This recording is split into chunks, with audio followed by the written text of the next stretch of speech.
Are you following Super Rugby Pacific? Stick around, I'll share my insights for this week's grand final and I'll pick my champion. Hey everyone, it's Coach H here and you've found Inspired by Union, a channel where I discuss Southern Hemisphere rugby. Let's dive right in.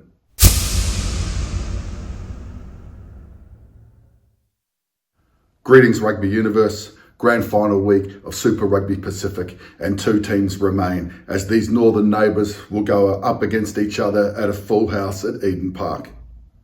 I'll take a look at each team on its own and then come to my conclusion on who I'm going to pick to be this year's champion. The Blues. While this side has experienced exponential growth under the tutelage of Vern Cotter, his assistant coaches and off-field staff. Talisman and skipper Tuipulotu is unexpectedly back. This adds to the power game that the Blues use with their forwards carrying through the middle of the field. They possess strike runners in midfield and threats right across the back three. The side is guided around by Harry Plummer, who's had vast improvement this season, found himself in the playmaker's role, and is complemented by Stephen Perifetta, who will also show the load on the kicking game.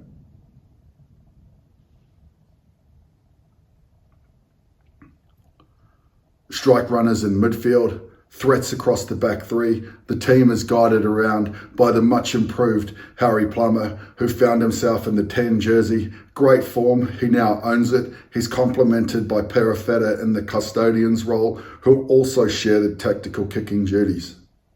The Blues, they play an attrition-based game and they look to grind the fight out of the opposition across the period of 80 minutes. Across their two finals, they've started well and kept teams at bay, extinguishing the inevitable fight back. There is a real composure under Cotter, and this team looks to have turned a corner after the away loss to the Crusaders in Christchurch. There's also the Eden Park factor, and Aucklanders will turn out for this grand final. The Chiefs, the Hamilton-based side, travels north of the Bombays this week after the perfect audition last weekend, winning their semi-final away from home in Wellington. Coach McMillan has his team primed and firing at the right end of the season. A post-quarterfinal comment from Anton Leonard-Brown that you don't have to be the best team across the season, you have to be the best team on the day, really resonates as a side that has learned from its grand final experience in 23. An industrious tight five led by Tupou Vaa'i and a classy back row lead me to conclude that the Chiefs have the forward pack to go up against this Blues side. Ratima and DMAC have built a nice combo and could be trusted to do a job in black later in the year. They've also got a midfield that has a real hardness and composure about it. A potent back three who cover off the backfield so nicely and deny contestable kicks and open space really mean that the Blues kicking game must be on point.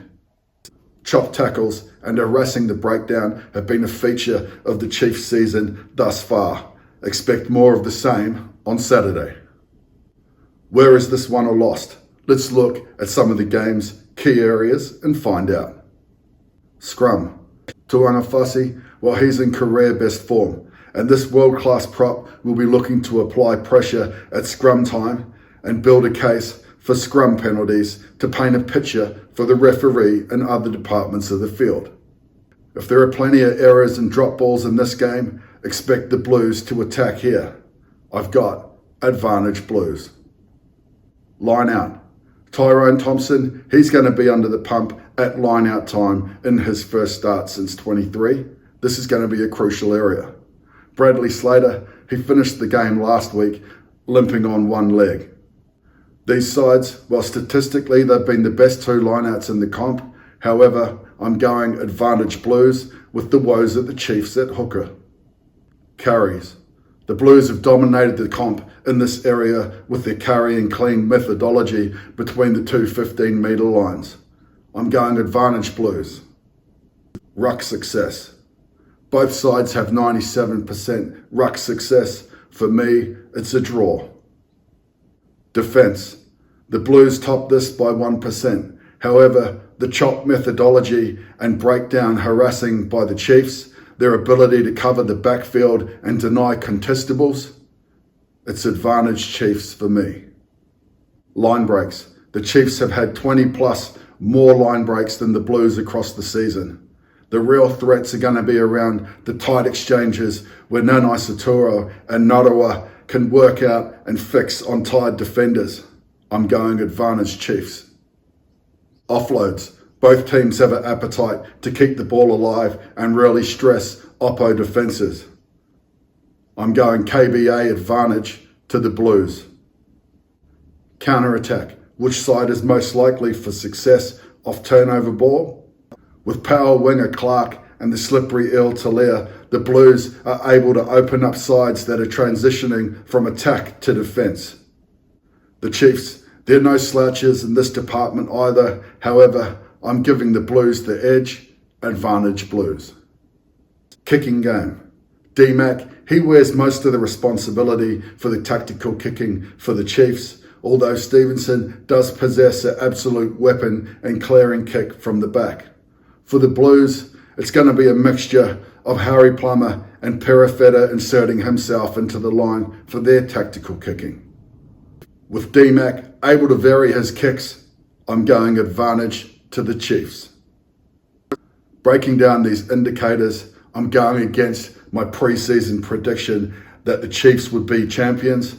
I'm picking the Blues in a tight encounter by 3 points at home.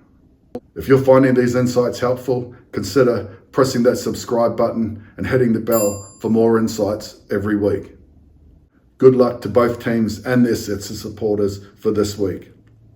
For the neutrals, well, Eden Park is a sellout. The weather forecast is fine, which promotes ideal conditions for a final.